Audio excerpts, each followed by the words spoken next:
বন্ধুরা, ভেন্ডির দারুণ একটা রেসিপি নিয়ে এসেছে আপনাদের জন্য আজকে। যদি ভালো লাগে অবশ্যই কিন্তু চ্যানেলটি সাবস্ক্রাইব করবেন। ভেন্ডিগুলোকে মাঝখান দিয়ে চিড়ে নিয়ে নুন হলুদ লঙ্কা দিয়ে সর্ষে তেলে হালকা করে ভেজে নিয়েছি।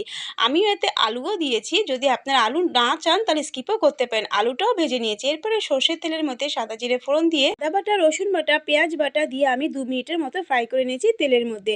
এদিকে একটা বাটির মধ্যে আমি সমস্ত রকমের মশলা দিয়ে জল দিয়ে প্রায় 5 মিনিটের মতো গুলিয়ে রেখেছিলাম। এই পেঁয়াজের মধ্যে এবারে স্বাদ অনুযায়ী নুন দিয়ে একটু নাড়াচাড়া করে তার মধ্যে 3 চামচ টমেটো কেচাপ দিয়ে আর আগে থেকে যে মশলাটা গুলে রেখেছিলাম জল দিয়ে সেটা দিয়ে আমি পুরো 5 মিনিটের মতো ভালো মতো কষে নিয়েছি মশলাটাকে। মশলা থেকে তেল বেরিয়ে আসার পরে তার মধ্যে আগে থেকে ফ্রাই করে রাখা ভেন্ডি আর আলু দিয়ে পরিমাণ মতো জল দিয়ে প্রায় 5 থেকে 7 মিনিট রান্না করার পরে নামানোর আগে দিয়ে দিয়েছি 1 চামচ গুঁড়ো গরম মশলা। গরম মশলা দিয়ে আমি আরও 2 মিনিটের মতো রান্না করে নিয়েছি। বন্ধুরা, রুটি বলুন বা ভাত দারুণ লাগবে যদি এইরকম